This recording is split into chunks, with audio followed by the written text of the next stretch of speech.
Imagine waking up on a foreign shore, your ship destroyed, your crew scattered, and realizing you're the only survivor. The salt still burns your throat. The sand beneath you feels alien. And in the distance you hear voices speaking a language you've never heard before.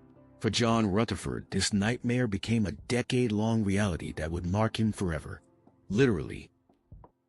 This is the story of a British sailor who claimed to have survived 10 years among the Maori warriors of New Zealand. A story of shipwreck, survival, and transformation. A tale so extraordinary, so unbelievable, that historians still debate whether it was true, or the greatest maritime hoax of the 18th century. What we know for certain is this. John Rutherford returned to England with his face covered in intricate Maori tattoos, sacred markings that told a story of pain, acceptance, and a life lived between two worlds. But how did he get them? Did he really survive a decade in tribal New Zealand? Or was this elaborate body art part of an incredible deception? Tonight, we dive into one of history's most controversial survival stories, a story that challenges everything we think we know about survival, identity, and the lengths people will go to reinvent themselves. This is the true survival of John Rutherford, or is it? This is Dare to Live. The year was 1816. John Rutherford, a young British seaman, was part of a crew sailing the treacherous waters near New Zealand. At just 19 years old, Rutherford had already spent years at sea, his hands calloused from rope work, his eyes accustomed to scanning endless horizons. He was born into a world where the sea meant opportunity, a chance to escape poverty, to see distant lands, to make something of yourself when the land offered nothing. He was one of many young men seeking fortune and adventure in the Pacific, drawn by tales of exotic lands, untapped resources, and the promise of a better life. The early 19th century was an age of exploration and exploitation. British ships roamed the world's oceans, charting unknown territories, establishing trade routes, and sometimes simply trying to survive the journey home. The ship Rutherford sailed on was a merchant vessel, trading goods along the dangerous coast of New Zealand's North Island. Her name has been lost to history, like so many details of this story, but she would have been a sturdy wooden ship, her sails patched and repatched, her hull bearing the scars of countless voyages. These vessels were the lifelines of empire, carrying everything from tools and textiles to rum and rifles. But these were also waters that had claimed countless ships before them. The rocky shores of New Zealand, hidden reefs lurking just beneath the surface, and unpredictable weather patterns made every voyage a calculated gamble with death. The Maori called these waters home, knew every current and every danger. But for European sailors, this coastline was a mystery written in foam and fury. Captains whispered warnings in port taverns. Ships that set out never returned. Crews that survived told stories of waves that came from nowhere, of winds that changed direction in an instant, of fog so thick you couldn't see your own hand in front of your face. But sailors were a hardy breed, tough as the rope they pulled and stubborn as the wind they fought. The promise of profit outweighed the risks. It always did. For weeks, the journey had been routine. The crew went about their daily duties with the rhythm of men who'd done this 1,000 times before, checking sails for tiers, scrubbing decks with holy stone, mending rope, taking turns at the wheel. They ate hard biscuits and salt pork, drank their ration of rum, and told the same stories they'd told on every voyage. They complained about the food, the officers, the weather, the eternal trinity of sailors' grievances. Rutherford had no way of knowing that his life was about to change forever. No way of knowing that the next few hours would separate him from everything he had ever known. His country, his culture, his very identity. No premonition warned him. No dream foretold what was coming. He was simply a young man doing his job, perhaps thinking about the next port, perhaps about a girl back home, perhaps about nothing at all except the task at hand. The sky had been clear that morning, the wind steady, the officers relaxed. It seemed like it would be just another day at sea, monotonous and uneventful, the way sailors secretly preferred it. Because at sea, boring meant alive. But fate had different plans. By afternoon, the horizon began to darken. The wind picked up, shifting direction erratically. The barometer dropped. Experienced sailors felt it in their bones, that change in pressure, That electric feeling in the air that meant nature was about to remind men just how small they really were. The officers began barking orders. Men scrambled to reef the sails, to secure anything that could move, to prepare for what was coming. And then, without warning, the storm struck. The storm was merciless. Waves towered like mountains, crashing down with the force of 1,000 hammers. Have you ever been caught in a storm at sea? Have you ever felt that moment when you realize nature is so much more powerful than anything human hands can build? That's what Rutherford faced in those terrifying hours. The ship groaned and creaked, its wooden hull straining against forces that would shatter it like glass. Every timber screamed in protest. Lightning split the sky, illuminating scenes of absolute chaos. Men clinging to rails, sails torn to ribbons, water everywhere. Thunder followed, so loud it felt like cannon fire from the heavens themselves. Men scrambled across slippery decks, trying desperately to secure sails that whipped like living things in the wind, threatening to tear anyone foolish enough to grab them right off the ship. Rutherford clung to whatever he could grab as the ship pitched violently from side to side. One moment you're looking at the sky, the next you're staring straight down into a watery abyss. Water poured over the rails in torrents, each wave bringing tons of seawater crashing across the deck. Men lost their footing, sliding across wet wood, grabbing for ropes, for masts for each other. Shouts and screams were swallowed by the roar of wind and water. Orders couldn't be heard. Prayers went unanswered. And then, with a sound like the world splitting in two, the ship struck something beneath the surface. A hidden reef, perhaps, or a submerged rock. Can you imagine that moment? One second you're fighting a storm you might survive, and the next you feel that sickening impact that tells you it's all over. The ship lurched violently. Men were thrown like rag dolls.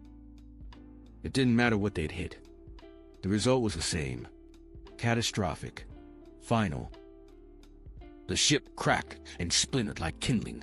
Wood that had survived 1,000 voyages, that had weathered storms in the Atlantic and typhoons in the Pacific, gave way in an instant. The mast snapped. The hull split open. Water rushed in with terrible speed and terrible purpose. Men were thrown into the churning sea, their screams cut short as waves swallowed them whole. How long can a man swim in water like that? How long before the cold seeps into your bones, before your muscles refuse to work, before you simply let go? Rutherford felt himself lifted, weightless for a moment, and then hurled into the maelstrom. The impact knocked the air from his lungs. Cold, colder than anything he'd ever felt, enveloped him instantly. He couldn't tell which way was up. The water spun him, pulled him, tossed him like a toy. Debris from the ship struck him. A piece of wood, a rope, something hard and sharp. Pain exploded in his side. His lungs burned, screaming for air that wasn't there. He tried to swim, but in what direction? Every instinct told him to breathe, but breathing meant drowning. His mind screamed. His vision darkened at the edges, and then the current grabbed him, pulling him down into the depths. His legs kicked weakly. His arms flailed. But the ocean was too strong. It always had been. It always would be. And then, nothing. Darkness. Silence. The void. How long was he unconscious? Minutes? Hours? No one knows. When Rutherford finally regained consciousness, everything had changed. The violence was gone. The noise was gone. He was lying on something solid, something that wasn't moving. The sun was rising, painting the sky in shades of orange and red. Beautiful. Impossibly beautiful after such horror. He was alive. Impossibly, miraculously alive. But where was he? His body ached everywhere. His throat burned from swallowed seawater. His blood stained the sand beneath him. He tried to move and gasped in pain. Broken ribs, maybe. He didn't know. He could barely think. His head pounded. His vision swam. But slowly, the world came into focus. A beach. An unfamiliar beach. Strange trees he'd never seen before lined the shore. The sand was different, darker, coarser. The smell of the air was different. This wasn't England. This wasn't anywhere he knew. And then the questions started flooding his mind. Where was his ship? Where was his crew? Was anyone else alive? He tried to call out, but his voice came out as barely a whisper. He was alone, utterly alone. Or so he thought. And then he heard it. Voices. Human voices, but speaking a language he'd never heard before. Words that rose and fell with strange rhythms, sounds his English tongue had never formed. His blood ran cold. Slowly, painfully, he turned his head. And there they were, silhouettes against the rising sun. Men, warriors, moving toward him along the beach. How many? 5? 10? More? He couldn't tell. His vision was still blurry, but he could see enough. They carried weapons, clubs, spears. Their bodies were decorated with patterns he didn't understand. What would you do in that moment? You're injured, alone, defenseless. Your ship is gone. Your crew is dead, and strangers are approaching. Do you run? Do you fight? Or do you simply wait to see if you survive the shipwreck, only to meet your end on a foreign shore? John Rutherford was about to find out. His survival story was just beginning. The Maori people discovered Rutherford barely clinging to life. What happened next would determine whether he lived or died. Imagine lying there, broken and bleeding as these warriors approached. What's going through your mind? Are they coming to help you or to finish what the ocean started? Rutherford's heart pounded in his chest. Every instinct screamed at him to run, but his body wouldn't obey. He could barely lift his head, let alone stand. He was completely at their mercy. The warriors surrounded him, their faces unreadable. They spoke rapidly among themselves, gesturing at him, at the wreckage scattered along the beach, at the churning ocean beyond. Rutherford couldn't understand a single word. The language was completely foreign to him. Melodic in some ways, harsh in others, full of sounds English simply didn't have. He tried to speak, to plead for his life, but what came out was a pathetic croak. "Please," he might have whispered, "help me." But they didn't understand English any more than he understood their tongue. One of the warriors, older than the others, with more elaborate tattoos covering his face, stepped closer. This must be someone important, Rutherford thought. A chief, perhaps, or a leader of some kind. The man's eyes studied him with an intensity that was both terrifying and oddly curious. What did he see? A threat? A ghost? An opportunity? The man reached out slowly and touched Rutherford's pale skin as if testing whether he was real. Had they ever seen a white man before? Had they seen men from British ships that came to trade, or was Rutherford something entirely new to them? The communication barrier was absolute. Rutherford tried to use hand gestures, pointing at his injuries, at the water, trying to mime the shipwreck. The warriors watched, some with suspicion, others with what might have been amusement. Here was this strange, pale creature, washed up on their shore like driftwood, making wild gestures and speaking gibberish. What must they have thought? But beneath the confusion, beneath the fear on both sides, a decision was being made. The older warrior, let's call him the chief, was weighing options. In their culture, strangers could mean many things. They could be threats. They could be enemies from rival tribes. They could be spirits or demons sent to bring misfortune. Or they could be something else entirely, something useful, something valuable. A curiosity, a prize, a servant, a slave even. The chief spoke, his voice carrying authority. The other warriors responded, some nodding, others seeming to argue. Rutherford watched this debate about his fate, understanding nothing but knowing everything depended on it. His life hung in the balance, decided by words he couldn't comprehend in a language he'd never heard. Have you ever been in a situation where others were deciding your fate and you had absolutely no say in it? That powerlessness? That terror? Minutes felt like hours. The sun climbed higher. Rutherford's pain intensified. He felt consciousness slipping away again. Maybe that would be better, he thought. Maybe he'd just drift off and never wake up. At least it would be over. But then the chief made his decision. He gestured sharply, and two of the younger warriors moved forward. They lifted Rutherford, not gently but not cruelly either, and began carrying him away from the beach, away from the wreckage of his old life, away from everything he had known. Where were they taking him? To their village? To some sacred site? To his execution? Rutherford had no idea. He could barely keep his eyes open. The pain of being moved was excruciating, but through the haze he noticed something. The warriors were treating his wounds. One had produced some kind of plant, leaves that he crushed and pressed against Rutherford's cuts. Another wrapped a torn piece of cloth around his ribs. These weren't the actions of men planning to kill him, were they? Rather than kill him, the Maori chief had made a surprising decision. Rutherford would live, but he would become one of them. What did that mean? Rutherford didn't know yet. Couldn't know. As they carried him inland through forests of trees he'd never seen, past landscapes that looked like another world entirely, he slipped in and out of consciousness. Sometimes he'd wake and see faces peering down at him. Sometimes he'd hear chanting or singing or the crackle of fire. Sometimes he'd smell food cooking and his stomach would twist with hunger despite everything. Days blurred together.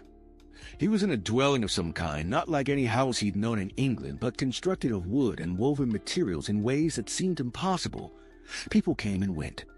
They brought him water, food, strange food that tasted like nothing he'd ever eaten but that his body desperately needed.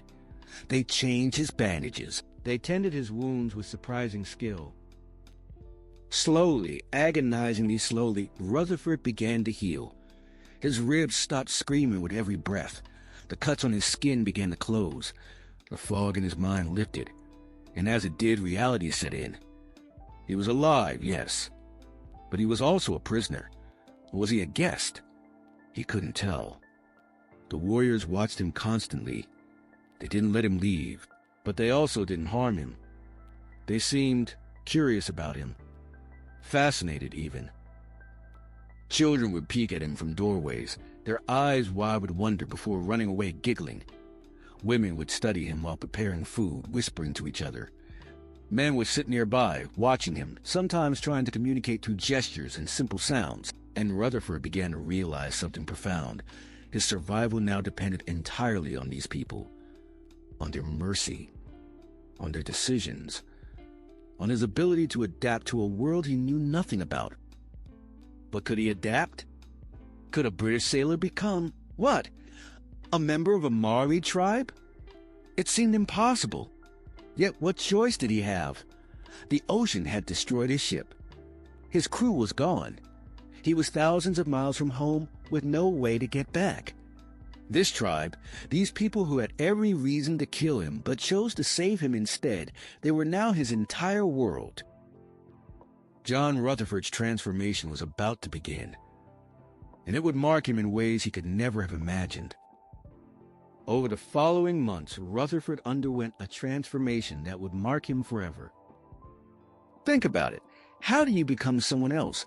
How do you shed one identity and take on another? For most of us, it's impossible to imagine. We are who we are, shaped by our culture, our language, our customs. But what if all of that was stripped away? What if you had to become someone entirely new just to survive? That was John Rutherford's reality. The first challenge was the most basic: communication. Imagine trying to express your needs, your thoughts, your very humanity without words. At first, Rutherford could only point and gesture like a child. Hungry? He'd mime eating. Thirsty? He'd gesture drinking. It was humiliating for a grown man, but it was necessary. The Maori language was completely unlike English. The sounds, the rhythms, the very structure of it was alien to his ears and his tongue. But slowly, painfully slowly, words began to make sense. A woman would hand him food and say, "Kai," again and again. "Kai, food." He repeated it awkwardly, and she smiled. That small victory felt enormous. Then why water? warehouse. One word at a time, like learning to walk again, Rutherford built a vocabulary. How long did it take? Weeks? Months? He described it later as one of the most frustrating experiences of his life. Have you ever tried to learn a completely foreign language with no books, no teacher, just people speaking at you hoping you'll understand? Every conversation was exhausting. But gradually, understanding came. Not just words, but meaning, context, humor even. He began to recognize individual voices, to distinguish between a question and a command, to pick up on tone and emotion. The breakthrough came perhaps 3 or 4 months in, when he had his first real conversation. Halting, broken, but real. He could express what he needed. He could understand what they wanted. That bridge between worlds had finally been built. But language was just the beginning. Cultural adaptation was far more complex. Everything about Maori life was different. The way they ate, sitting together on the ground, sharing food from communal vessels.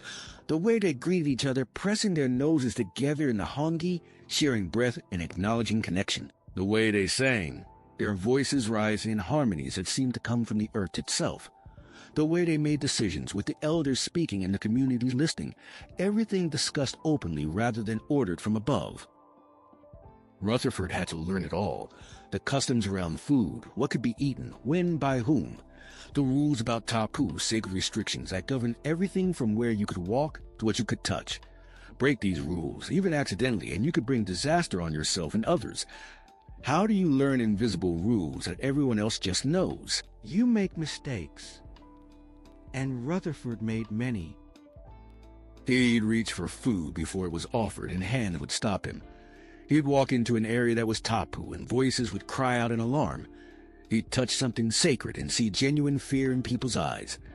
Each mistake was a lesson, often embarrassing, sometimes frightening.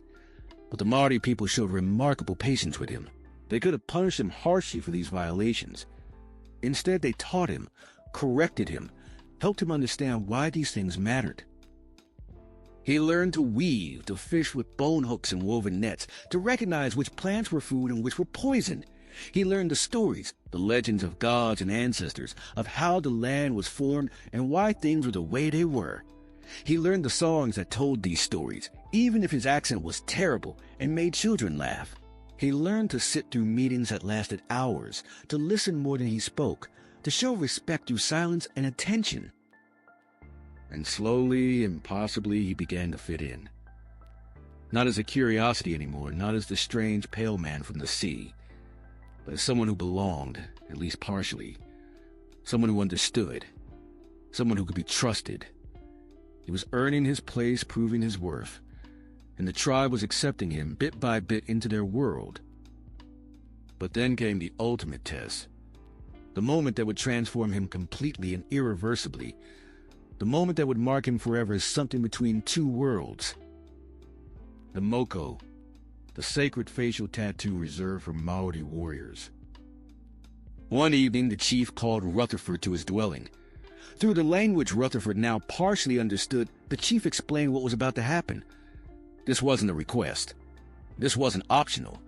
If Rutherford was truly going to be part of the tribe, if he was going to be accepted as one of them, he needed to bear their marks. He needed to wear his status, his identity, his belonging on his very face. Do you understand what this meant?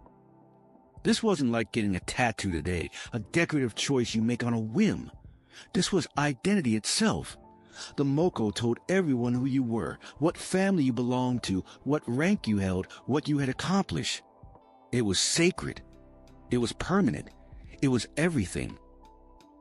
And it was going to hurt. The procedure was excruciating. The Tohungata Moko, the tattoo master, was an artist and a priest, someone who held ancient knowledge passed down through generations. This was his life's work, his sacred duty. He prepared his tools with ritual care, bone chisels of various sizes, each carved and blessed, designed not to puncture the skin like needles, but to actually cut into it, creating grooves that would be filled with pigment. Can you imagine? Not a needle, but a chisel, carving into your face.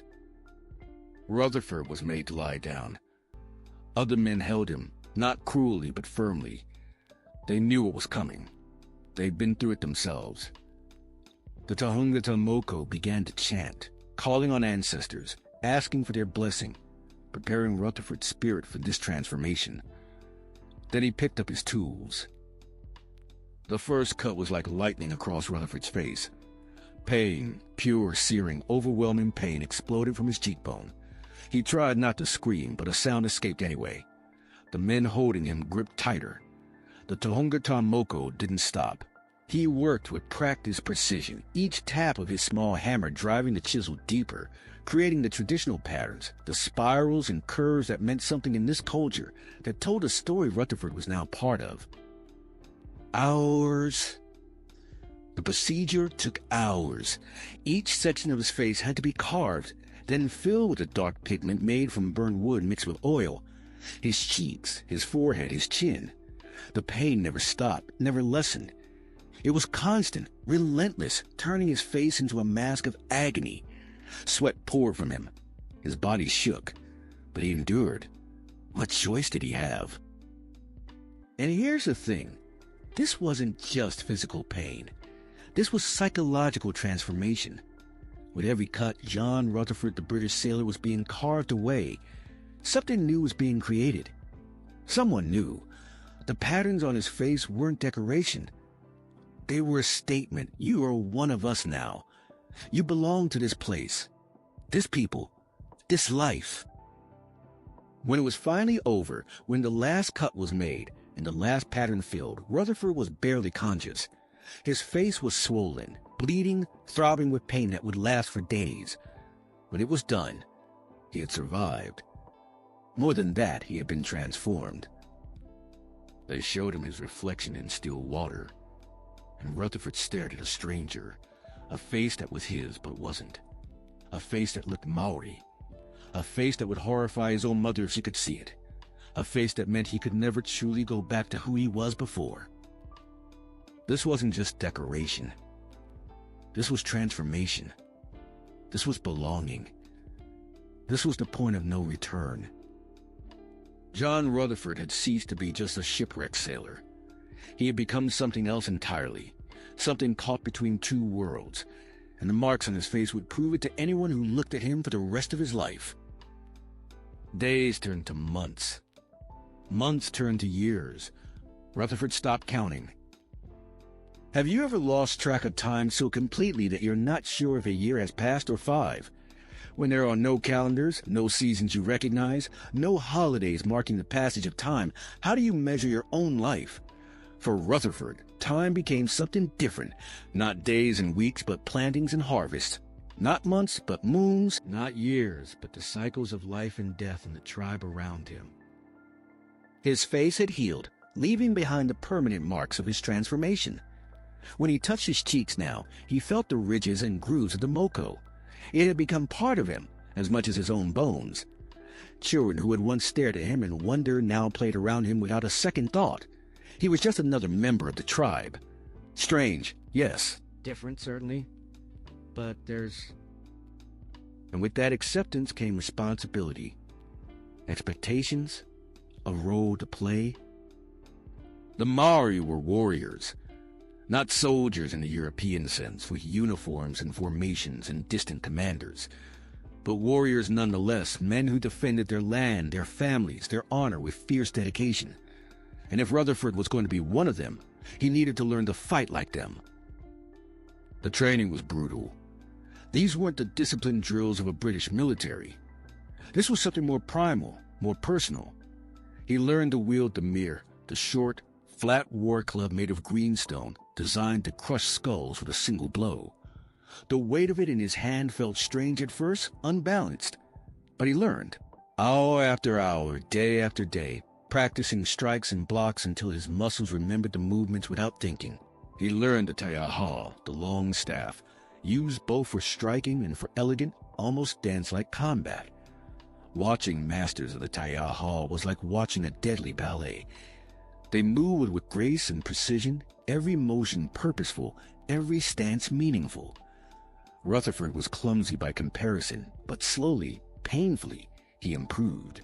His instructor would correct his grip, adjust his stance, demonstrate again and again until Rutherford could flow through the forms without stumbling. But this wasn't just about technique. This was about spirit, about mana, personal power, prestige, honor. In Maori culture, a warrior's mana was everything. You earned it through courage, through skill, through actions that brought honor to yourself and your tribe. And you could lose it just as easily through cowardice or failure. And then came the reality that Rutherford would later struggle to speak about: actual combat. Tribal conflicts were not uncommon. Disputes over land, over resources, over insults to honor, these could escalate into warfare. And when they did, every able-bodied man was expected to fight. Was Rutherford afraid? Absolutely. His first time facing enemy warriors, his hands shook so badly he could barely hold his weapons. This wasn't a storm you could try to ride out. These were men trying to kill you, and you were expected to kill them first. The chaos of battle. Have you ever wondered what it's really like? Not the organized warfare you see in movies, but the close, personal, terrifying violence of hand-to-hand combat? The sounds, screaming, the crack of weapons on shields, on bone. The smells, sweat, blood, fear. The confusion, friend and enemy intermingled, dust and smoke, making it hard to see who's who. And through it all, the simple, overwhelming drive to survive. Did Rutherford kill? He never explicitly said in his later accounts. But he fought. He survived multiple battles. He bore the scars to prove it, new marks on his body, wounds that healed into permanent reminders.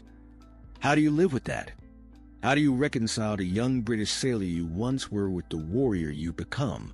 These were questions Rutherford would carry for the rest of his life. But warfare wasn't constant. Most of life was more mundane, more peaceful. And in that peace, Rutherford found something unexpected: community, purpose, perhaps even happiness. He participated in village life fully now. He helped build warehouses, lashing together posts and weaving walls. He joined fishing expeditions, paddling war canoes out into dangerous waters, learning to read the currents and the weather the way the Maori did. He attended ceremonies and celebrations, sitting around fires as night fell, listening to stories and songs, sometimes even contributing his own tales of England and the sea, stories that must have seemed as strange to the Maori as their legends once seemed to him. And then there were the relationships, human connections that transcended culture and language. The men who had become his brothers in arms, who trusted him with their lives and whom he trusted with his. The elders who had taught him, shown patience when he was ignorant, wisdom when he was confused. The children who no longer saw him as strange, but simply as part of their world. And what about women? Rutherford's accounts are vague here, perhaps deliberately, but he lived among these people for years. It's not unreasonable to think he formed attachments. Perhaps he took a wife, as was the custom. Perhaps he had children, half Maori, half British children who would have represented the ultimate bridge between worlds.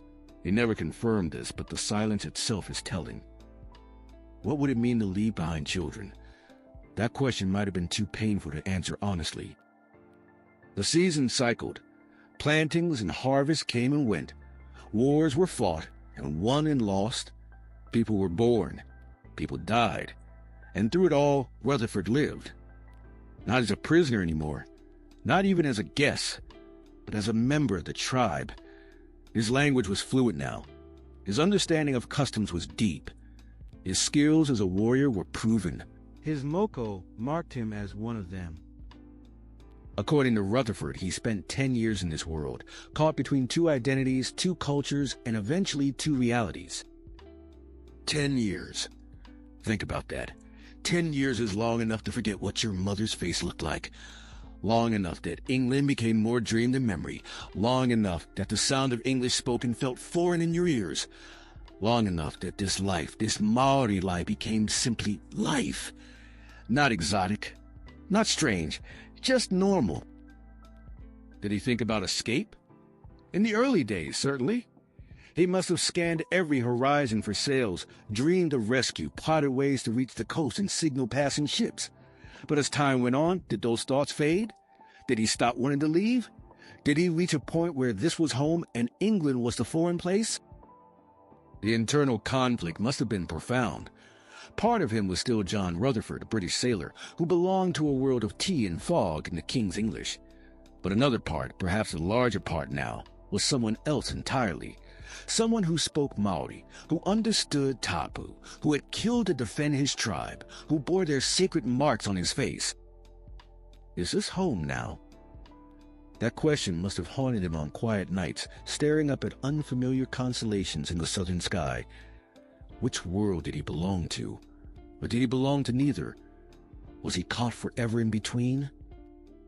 But his story was far from over, because eventually John Rutherford would return to the Western world, and that's when the real controversy began. A ship was coming, a British ship, and with it, the end of one life and the beginning of another. But which life was ending, and which was beginning?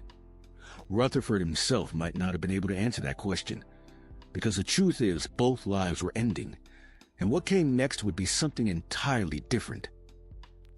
Something that neither world would fully understand. In 1826, a British ship appeared on the horizon. For Rutherford, it was the first glimpse of his old world in a decade. Picture this moment. You're standing on the beach, and in the distance you see something that once would have meant everything to you. A ship, a British ship, flying colors you recognize, sailing with a purpose and direction that speaks of the world you came from. What do you feel? Joy, terror, relief, confusion. After 10 years, what does that ship even mean to you anymore? The details of how Rutherford came to leave are murky, lost to time and perhaps to his own conflicted memory. Did he escape? Did he run to the beach when he saw the ship, waving frantically, desperately signaling for rescue? Or was it more complicated than that? Was he allowed to leave? Did the tribe give him permission, perhaps even escort him to meet the ship? Had he earned enough trust, enough mana, that he was free to make his own choice? Some accounts suggest the chief who had saved his life gave him the option. You can stay, he might have said, or you can go back to your people. What an impossible choice. Stay in this world where you built a life, where you have purpose and belonging, where people know you and accept you, or return to a world that might not even recognize you anymore, a world where you'll be seen as a freak, a curiosity, something to be stared at and questioned. But there's another possibility, one that Rutherford never fully addressed. What if he had to leave? What if circumstances forced his hand? Tribal politics, shifting alliances, a threat to his safety, any number of factors could have made staying impossible. What if the very acceptance he'd earned had created jealousy or resentment? What if his presence had become a problem rather than an asset? We'll never know the complete truth, but we know this. When that British ship anchored off the coast, John Rutherford made his way to it. Whether running or walking, whether fleeing or departing with honor, he left the life he built among the Maori. Can you imagine climbing aboard that ship?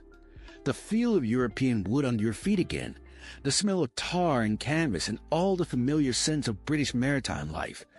Hearing English spoken, real English, the King's English, for the first time in a decade.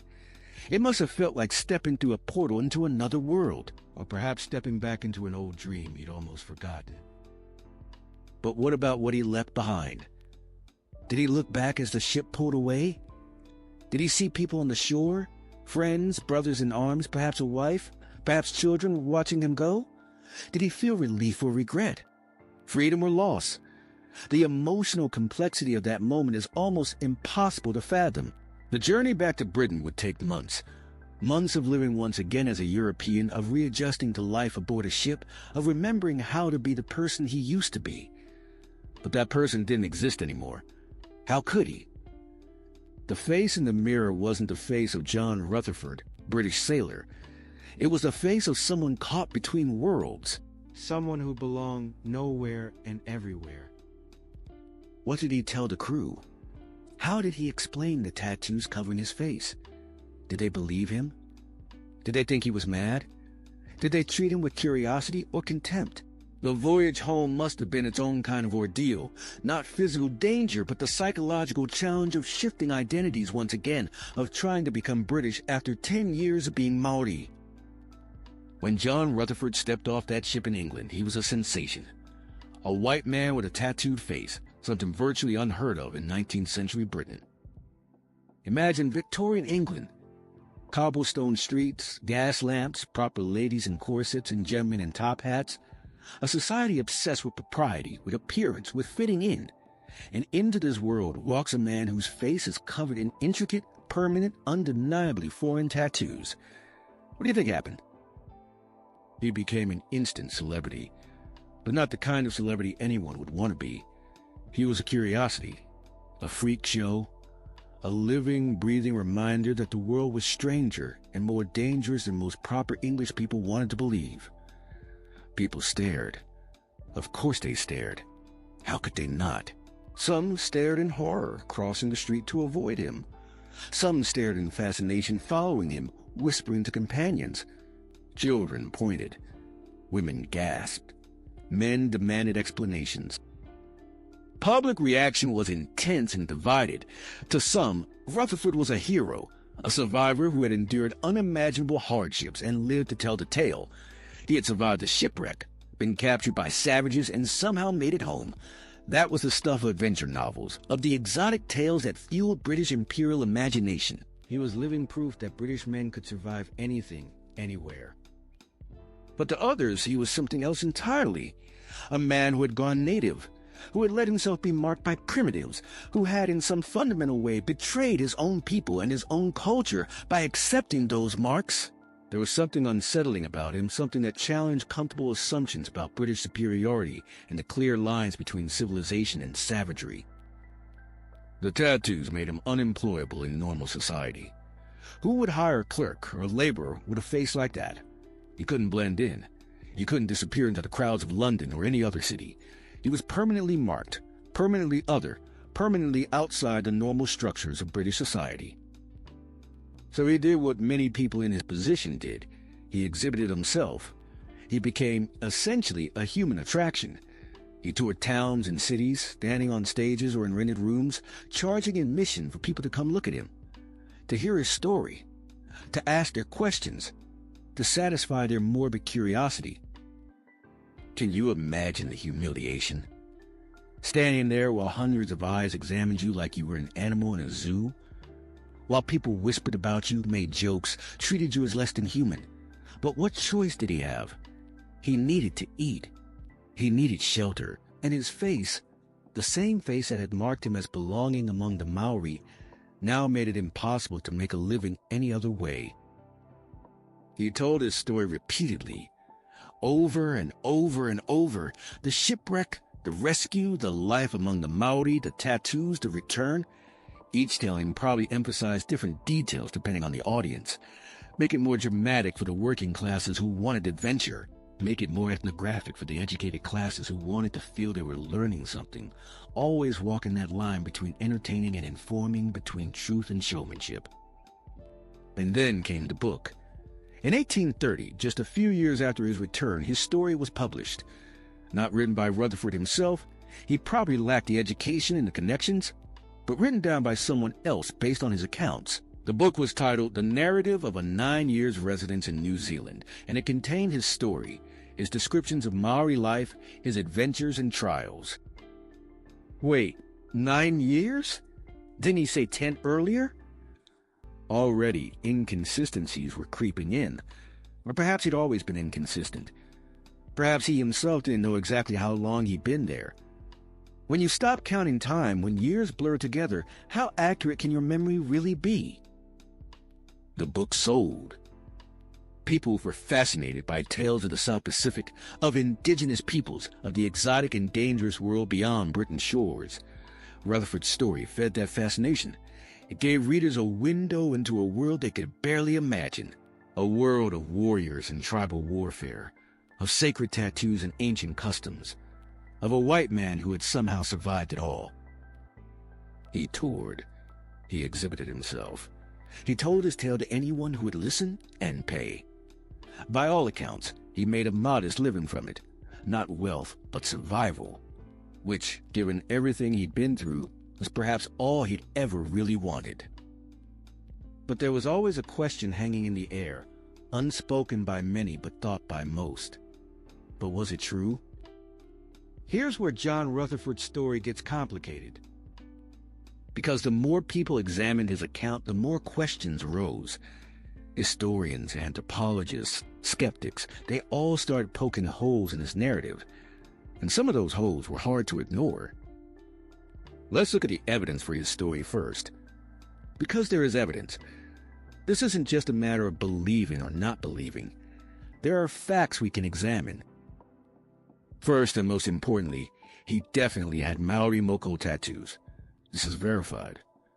Multiple people saw them. They were described in detail. They were authentic traditional Maori facial tattoos, not something a European could just make up or fake. The patterns, the placement, the technique, all of it was genuine.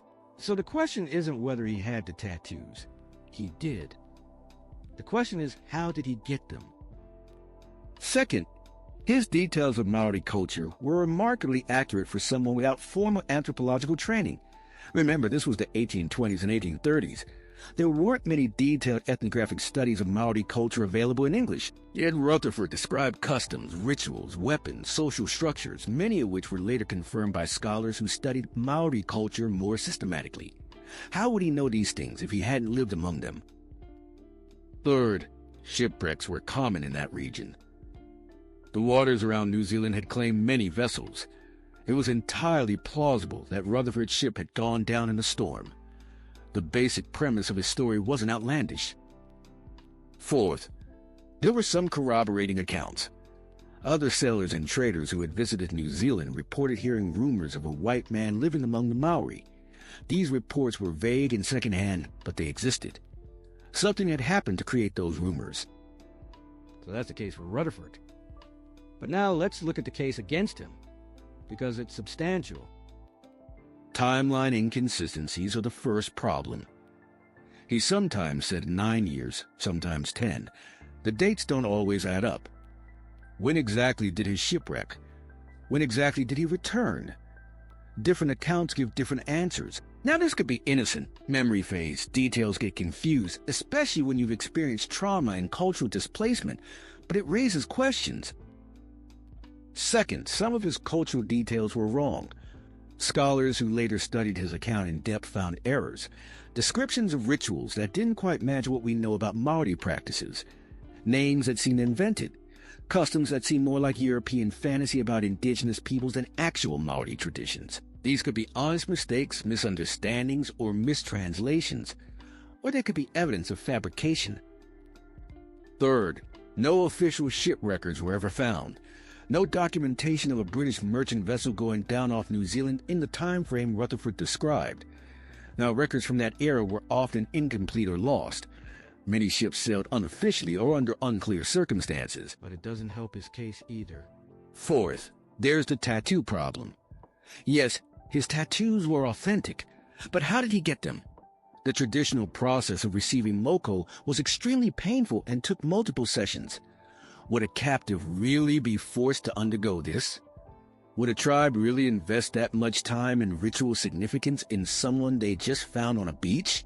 Or is it possible Rutherford sought out a Maori tattoo artist later, perhaps during a different visit to New Zealand, and underwent the process voluntarily to legitimize a story he was planning to tell? This last possibility is what skeptics seize on. What if Rutherford had been to New Zealand, yes, but not as a shipwreck survivor and captive? What if he'd been there as a sailor on multiple voyages, had learned some things about Maori culture, had formed relationships, and then decided to create a more dramatic story? What if he got the tattoos specifically to make his story believable, knowing they would be his ultimate proof? It sounds cynical, but this was an era when exotic tales sold, when freak shows and human exhibitions were profitable businesses, when people would do almost anything for money and fame. Would it be so shocking if Rutherford, perhaps desperate and seeing an opportunity, created an elaborate fiction and permanently marked his own face to sell it? The debate continues to this day. Scholars still argue about whether Rutherford was a genuine survivor or a brilliant con man. Some believe him completely. Others dismiss him entirely, or saw somewhere in the middle, believing that some kernel of truth exists in his story, but suspecting he embellished, exaggerated, or outright invented significant portions. What do you think? Does a man permanently disfigure his own face for a con? Or does a tribe really accept a stranger so completely that they give him their most sacred markings? Which story strains credibility more? The truth is, we may never know. Rutherford took his secrets to the grave. The Maori who might have known him are long dead. The physical evidence, his tattoos, his scars, disappeared with his body. All we have left are his words, recorded by others, filtered through time and skepticism and cultural bias. Perhaps the question of whether every detail was true misses the point entirely. What we know for certain is this. John Rutherford had authentic Maori moko. He knew details of Maori life that few Europeans of his time possessed, and whether truth or tale, his story captivated a generation. Think about what his story represents regardless of its accuracy.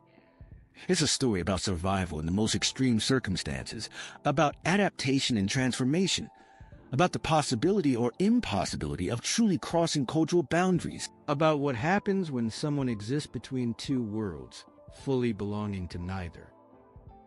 Perhaps what matters most isn't whether every detail was true, but what his story reveals about survival, adaptation, and the human capacity for transformation.